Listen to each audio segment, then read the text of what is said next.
Welcome students, एक के online nursing classes में आप सभी का स्वागत है। दोस्तों, अगर आपने अभी तक हमारे चैनल को सब्सक्राइब नहीं किया तो चैनल को सब्सक्राइब और वीडियो को लाइक ज़रूर करें। आज के क्लास में हम CVA या सेरेब्रोवैस्कुलर एक्सीडेंट या ब्रेन स्ट्रोक भी बोल सकते हो, इसको ब्रेन स्ट्रोक के बारे में बात करेंगे।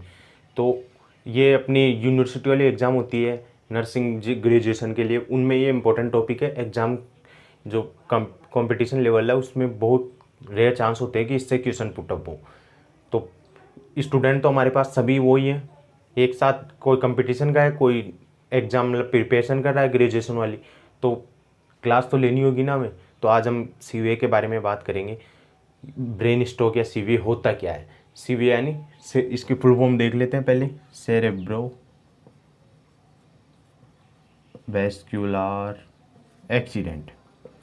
इसमें क्या होता है, CVA में ब्रेन में इनसफिशिएंट ब्लड सप्लाई, मतलब ब्लड सप्लाई नहीं हो पाती, जिसके कारण ब्लड ब्रेन का कोई भी लोब या एक पार्ट या एक पोर्शन डैमेज हो जाता है, या ब्रेन में जैसे बोलते हैं ब्रेन की नस फट गई, उसी चीज़ को CVA बोलते हैं, ब्रेन स्ट्रोक बोलते हैं। तो पहले हम इसका इंट्रो देखेंगे, फिर इसके क्लासिफिकेशन या टाइप्स के बारे में बात करेंगे, और फिर इसके साइन सिम्टम, और फिर इसका मैनेजमेंट। तो अभी तक अगर क्लास को लाइक नहीं किया तो क्लास को लाइक और वीडियो को शेयर ज़रूर करें। तो अब स्टार्ट करते हैं आज की क्लास। पहले हम इसका डेफिनेशन देख लेते हैं। CVA या cerebrovascular accident is the death of the brain tissue.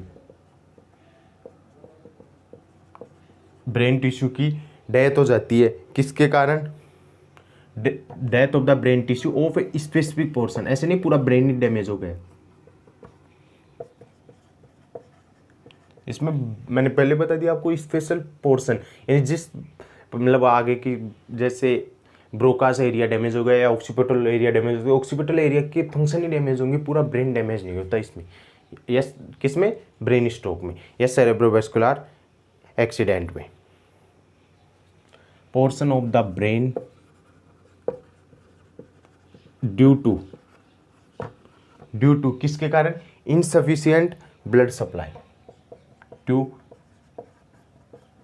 Insufficient blood supply. तो ये तो इसकी डेफिनेशन हो गई कि CVA क्या होता है। इसमें डेथ हो जाती है ब्रेन टिश्यू की, ब्रेन टिश्यू की डेथ हो जाती है। तो जिस पोर्शन में ब्रेन टिश्यू डेथ हो गई, उस पोर्शन, वही पोर्शन डैमेज होगा। तो इस death of the brain tissue of specific portion of the brain, specific portion of the brain किसके कारण डेथ हो रही है? Due to insufficient blood supply, insufficient blood supply के कारण। तो ये तो इसकी डेफिनेशन या इंट्रो हो गया। अब मैं आपको एक और बात बता दूं कि ये ब्रेन स्ट्रोक होता है ना, ये डेथ का मेजर कोज थर्ड नंबर पर, तीसरे नंबर पर अगर कोई पर्सन, ब्रेन स्ट्रोक क्या होता है? थर्ड मोस्ट कॉमन कोज होता है डेथ का। तो फर्स्ट और सेकंड कौन सा होता है? फर्स्ट और सेकंड होता है मायोकार्डियल इन्फेक्शन और कैंसर। मायोकार्डियल इन्फेक्शन MI या कैंसर फर्स्ट और सेकंड होते हैं। थर्ड कौन सा होता है? Brain stroke. तो ये हमने इसकी इंट्रो की बात कर ली। डेफिनेशन में हमने देखा कि ब्रेन स्ट्रोक या सेरेब्रोवैस्कुलर एक्सीडेंट क्या होता है? Death of the brain tissue. किसके कारण? Death of the brain tissue किसके कारण? उसमें ब्लड सप्लाई नहीं हो पा रही, और जिस ब्लड सप्लाई नहीं हो पा रही तो ब्रेन का स्पेसिफिक एरिया या स्पेसिफिक पोर्शन ही डैमेज होगा, पूरा ब्रेन डैमेज नहीं होता है। ये आपको याद रखना होगा। अब इसके क्लासिफिकेशन देख लेते हैं।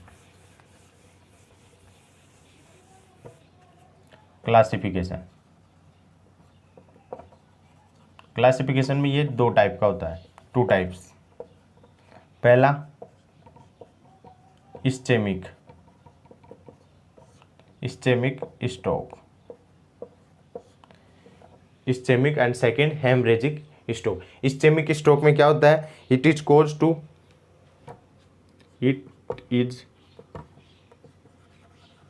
टू इंटरप्शन या व्यवधान या बाधा, आप हिंदी में बोल सकते हो, इंटरप्शन ऑफ ब्लड सप्लाई, मतलब प्रॉपर जो ब्लड सेरेब्रल आर्टरी ब्लड लेके आ रही है उसमें अगर वो ब्लड सप्लाई नहीं कर पा रही, क्यों, उसमें कोई क्लॉट का फॉर्मेशन हो गया या कोई और प्रॉब्लम हो गई, तो उसको बोलते हैं इस्चेमिक स्ट्रोक। तो it is the cause of the interruption of the blood supply. ये स्ट्रोक का क्या कोज होता है? Interruption of the blood supply.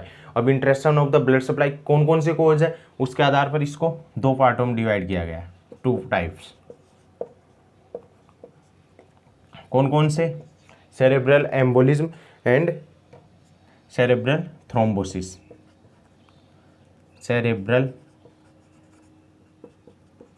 Embolism and second cerebral thrombosis. पहले एम्बोलिज्म देख लेते। दो वर्ड देखे हैं आपने, दो वर्ड बता रहा हूँ मैं आपको, थ्रोम्बोसिस एंड एम्बोलिज्म। तो पहले हम थ्रोम्बोसिस के बारे में बात कर लेते हैं। कोई ब्लड आर्टरी है ये, अब ब्लड आर्टरी में ये क्लोट थ्रोम्बस का फॉर्मेशन हो गया, ये ब्लैक, तो इसको तो क्या बोलते हैं? थ्रोम्बोसिस, क्लोट बन गया।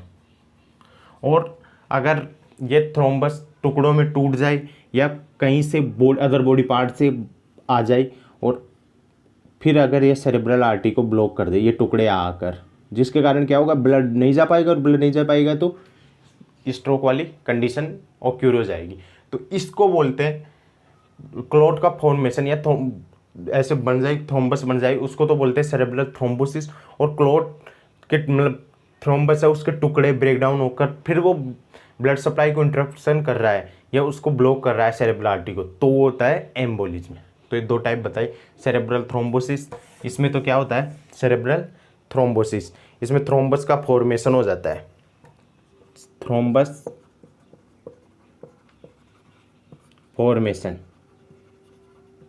इन सेरेब्रल आर्टरी। थ्रोम्बस का फॉर्मेशन हो जाता है सेरेब्रल आर्टरी में, जिसके कारण क्या होगा? Obstruction of blood supply. तो ये सेरेब्रल थ्रोम्बोसिस। हम क्या बात कर रहे हैं? हमने देखा कि ब्रेन स्ट्रोक होता है, उसमें क्या हो रहा था? डेथ हो रही थी ब्रेन टिश्यू की, किसके कारण? इनसफिशिएंट ब्लड सप्लाई के कारण। तो उसका क्लासिफिकेशन देखा, क्लासिफिकेशन में मैंने दो टाइप बताए, इस्चेमिक भाई ब्लड सप्लाई क्यों नहीं हो रही, उसके कोज क्या है, उसके आधार पर इसको दो टाइप में डिवाइड किया गया है, इस्चेमिक और सेकंड हेमरेजिक स्ट्रोक। इस्चेमिक में क्या हो रहा था? ऑब्स्ट्रक्शन हो रहा था ब्लड सप्लाई में, किसके कारण? उसके आधार पर दो टाइप देखे, उसको दो पार्टों में डिवाइड किया, सेरेब्रल थ्रोम्बोसिस या और second cerebral embolism. Cerebral thrombosis में थ्रोम्बस का फॉर्मेशन हो रहा था, थ्रोम्बस का फॉर्मेशन हो गया सेरेब्रल आर्टरी में, यानी मैंने बताया ब्लड आर्टरी थी उसमें थ्रोम्बस या क्लॉट फॉर्मेशन हो गया, थ्रोम्बस। तो उसके कारण क्या हो रहा है? ब्लड नहीं जा पाएगा, ये ब्लड तो ऑब्स्ट्रक्शन हो गया ब्लड सप्लाई का, तो उसको तो बोल रहे हैं सेरेब्रल थ्रोम्बोसिस। और अगर कहीं और बॉडी पार्ट से या क्लॉट के ब्रेक डाउन होकर फिर वो सेरेब्रल आर्टरी को ब्लॉक कर रहा है तो वो हो जाएगा सेरेब्रल एम्बोलिज्म। तो सेकंड टाइप देख लेते हैं, सेरेब्रल एम्बोलिज्म। किसके? इस्चेमिक स्ट्रोक के ही दो टाइप थे। Second cerebral embolism, cerebral embolism, इसमें क्या हो रहा था? सेरेब्रल एम्बोलिज्म में breakdown of clot and move to cerebral artery, cerebral artery में आ जाए वो मूव करके क्लॉट के फॉर्मेशन या टुकड़े, और फिर वो सेरेब्रल आर्टरी को ब्लॉक कर दे, और सेरेब्रल आर्टरी आपको पता है ब्लॉक हो जाएगी तो ब्रेन में ब्लड सप्लाई नहीं हो पाएगी, और ब्रेन में ब्लड सप्लाई नहीं हो पाएगी तो ब्रेन स्ट्रोक या सेरेब्रो वेस्कुलर एक्सीडेंट ऑक्यूर हो जाएगा। और ये अपना फर्स्ट टाइप हो गया इस्चेमिक स्ट्रोक। और ये इस्चेमिक स्ट्रोक में एक नोट डाल के आप ये पॉइंट भी लिख लो, 87% case of brain stroke is type of ischaemic. Mostly case होते हैं वो इस्चेमिक स्ट्रोक के कारण होते हैं। कितने? 87% केस होते हैं ब्रेन स्ट्रोक के। 100 केस आ रहे हैं ब्रेन स्ट्रोक के, उसमें से 87 यानी 87 केस किसके होंगे, इस्केमिक स्ट्रोक के होंगे। 13% हेमरेजिक स्ट्रोक जो आप पढ़ेंगे। सेकंड टाइप देखो, हेमरेजिक स्ट्रोक।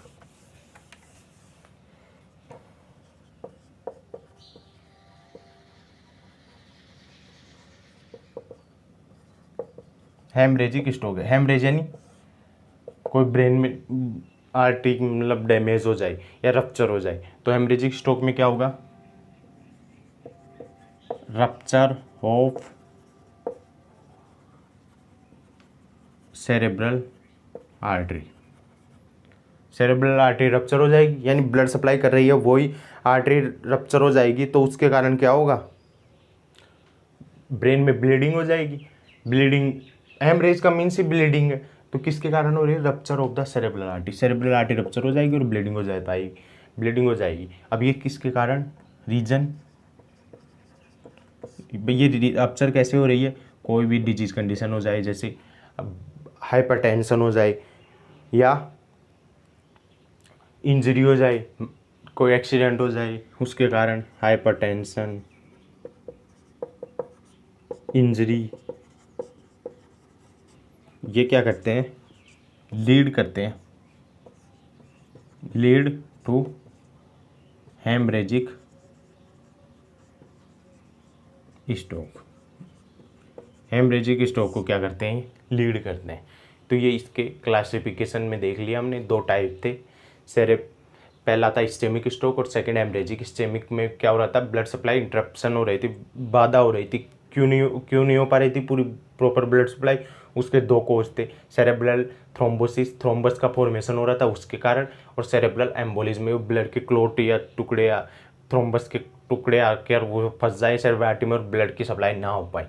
सेकेंड हमने देखा हेमरेजिक स्ट्रोक, हेमरेजिक यानी ब्लीडिंग हो रही थी, ब्लीडिंग कहाँ से होगी, उसमें सेरेब्रल आर्टरी रप्चर हो जाए। उसके क्या कारण थे, सेरेब्रल आर्टरी के रप्चर होने के, हाइपरटेंशन या कोई इंजरी हो जाए या कोई अदर कोज हो उसके कारण।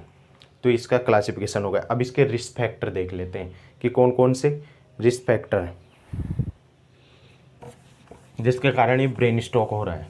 कोज तो प्रॉपर पता नहीं है, रिस्क फैक्टर देख लेते हैं।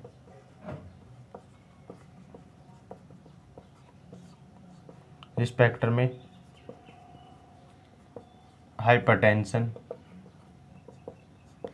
रिस्क फैक्टर देख रहे हैं, फर्स्ट है उनमें हाइपरटेंशन, ओबेसिटी, क्योंकि हाइपरटेंशन में ब्लड सप्लाई बढ़ जाएगी जिसके कारण नसें फट सकती है या स्ट्रोक ओक्यूर हो सकता है। ओबेसिटी, कोई पर्सन ज़्यादा मोटा हो उसके कारण, स्मोकिंग या कोई पर्सन ज़्यादा स्ट्रेस ले रहा हो उसके कारण भी ये कंडीशन ओक्यूर हो सकती है। और पर्सन ओबेसिटी है तो कोलेस्ट्रॉल लेवल तो बढ़ेगा ही, इंक्रीज कोलेस्ट्रॉल लेवल। तो ये इसके रिस्क फैक्टर थे जिसके कारण ये कंडीशन ओक्यूर हो सकती है। अब इसके साइन सिम्टम देख लेते हैं कि कौन कौन से साइन सिम्टम हमें देखने को मिलेंगे स्ट्रोक वाली कंडीशन में। साइन सिम्टम किस पर डिपेंड करेंगे, मैंने बताया था कि स्पेसिफिक पोर्शन, पूरा ब्रेन तो डैमेज नहीं होगा, तो कौन सा ब्रेन डैमेज हो रहा है उसके आधार पर इसके साइन सिम्टम देखेंगे। जैसे ब्रोकास एरिया डैमेज हो रहा है तो पर्सन में स्पीकिंग वाला एरिया वहीं पर होता है या कोग्निटिव इम्पेयरमेंट हो जाएगा, कोग्निटिव फंक्शन भी वहीं से कंट्रोल होते हैं ब्रोकास एरिया। अगर ऑक्सीपिटल एरिया डैमेज हो रहा है तो ऑक्सीपिटल एरिया में कौन कौन से फंक्शन होते हैं विजुअल के, तो विजुअल इम्पेयरमेंट हो जाएगा। तो इसके कुछ साइन सिम्टम बताने से पहले मैंने बता दिया कि जो एरिया अफेक्ट हो रहा है उसी के आधार पर इसके साइन सिम्टम अफेक्ट होंगे। अब इसके साइन सिम्टम से पहले मैं इसके अर्ली साइन बता लेता हूँ कि अर्ली साइन कौन कौन से होते हैं। अर्ली साइन,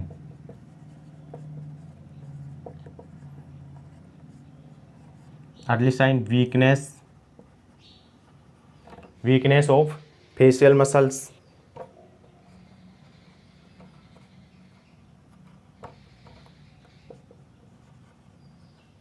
आर्म में वीकनेस होगा, weakness of the facial muscle, arm weakness, और पर्सन में डिफ़िकल्टी हो जाएगी किसमें, ऑफ स्पीच, बोलने में। तो ये इसके अर्ली साइन थे। अब इसके साइन सिम्टम देख लेते हैं कि कौन कौन से साइन सिम्टम हमें देखने को मिलेंगे। ब्लड की कमी हो रही है तो पर्सन में क्या देखने को मिलेगा? इरेगुलर रेस्पिरेशन, क्योंकि रेस्पिरेशन रेगुलर नहीं हो पाएगा, बढ़ जाएगा respiratory rate. Irregular respiration, person में नंबनेस देखने को मिलेगी, पर्सन में नोजिया एंड वोमिटिंग, पर्सन को बोलने में दिक्कत आएगी, डिफ़िकल्टी इन स्पीच, डिसओरिएंटेशन वाली कंडीशन, उसे कुछ पता नहीं रहेगा कि क्या डेट हो गई, क्या टाइम है, कितने बज रहे हैं, कहाँ पर हो आप। पर्सन में नेक में स्टिफनेस देखने को मिलेगी और hemiplegia, hemiplegia means half body paralysis, half body paralysis, ये वाली कंडीशन भी हमें देखने को मिलेगी। एग्नोसिया, आइडेंटिफाई नहीं कर पाएगा कोई ऑब्जेक्ट को, ये नोट डाउन करो, स्क्रीनशॉट ले लो।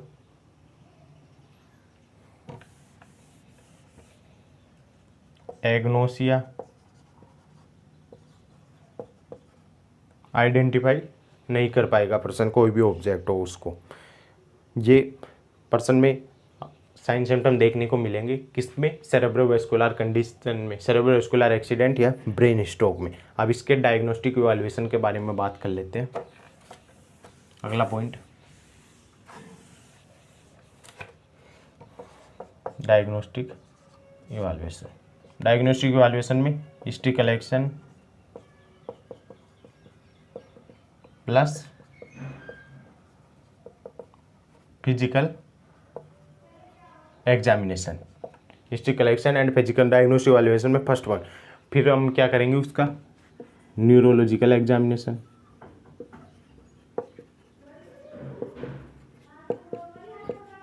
Logical examination, blood test, person का ब्लड का टेस्ट करेंगे, एंजियोग्राफी करेंगे,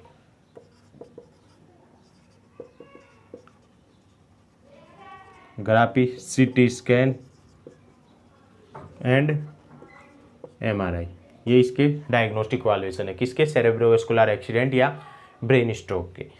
अब इसका मैनेजमेंट देख लेते हैं। मैनेजमेंट देखेंगे, पहले हम ड्रग्स देंगे इस पर्सन को और सर्जरी भी देखेंगे। तो मैनेजमेंट में मेडिकल मैनेजमेंट देखते हैं पहले। क्या देंगे? Thrombolytic agent. थ्रोम्बोलाइटिक एजेंट क्या करेंगे? ब्रेक डाउन करेंगे किसका? क्लॉट का, clot break down. Second, anticoagulant drug agent या एंटीकोगुलेंट ड्रग्स। ये एंटीकोगुलेंट ड्रग्स क्या करेगी? क्लॉट के फॉर्म आगे फ्यूचर में कोई क्लॉट ना बने उसको प्रिवेंट करेगी। Anticoagulant drug prevent to formation of clot in future. Future में क्लॉट के फॉर्मेशन को प्रिवेंट करेगी कौन सी? Anticoagulant drugs. तो ये आपको याद रखना होगा। पर्सन को और कौन से ड्रग्स देंगे? एंटीप्लेटलेट्स, क्योंकि प्लेटलेट्स ड्रग्स होती है वही तो थ्रो या क्लॉट का फॉर्मेशन करती है, तो एंटीप्लेटलेट्स ड्रग देंगे जिससे क्या करेंगे? प्रिवेंट करेंगे थ्रोम्बस के फॉर्मेशन को। एंटीकोगुलेंट ड्रग्स, एंटीकोगुलेंट ड्रग्स भी पर्सन को प्रोवाइड करेंगे।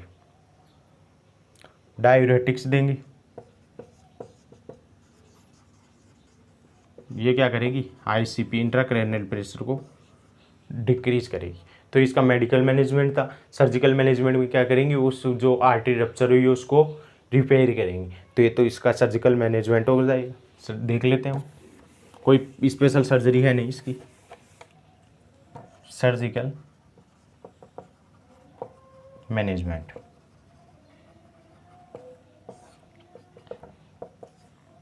सर्जिकल मैनेजमेंट में क्या पॉइंट ध्यान रखेंगे? रिपेयर द आर्टरी, या रप्चर हुई आर्टरी को रिपेयर करेंगे, और ब्लड क्लॉट हुआ है उसको, क्लॉट को रिमूव करेंगे। तो ये इसका सर्जिकल मैनेजमेंट हो गया। और आपको नर्सिंग डायग्नोसिस बनानी होंगे, वो आप अपने बेसिस पे बना लेंगे। मैं आपको इसका नर्सिंग में जो इंटरेंशन होते हैं उसमें क्या क्या ध्यान रखेंगे, पर्सन की 2 आवर में पोजीशन चेंज रखेंगे, कंफर्टेबल पोजीशन प्रोवाइड करेंगे, उसके न्यूरोमस्कुलर स्टेटस को असेस करेंगे, एलिवेटेड बेड को 80 डिग्री पे एलिवेटेड करेंगे। ये इसके नर्सिंग इंटरवेंशन होंगे जिनको हमें प्रॉपर ध्यान रखना होगा। पर्सन को सेफ्टी मेजर ध्यान रखने होंगे, उनको drugs time to time provide करनी होगी। ये इसके नर्सिंग मैनेजमेंट या नर्सिंग इंटरवेंशन हो जाएंगे। तो मैं लिखवाने की ज़रूरत है नहीं।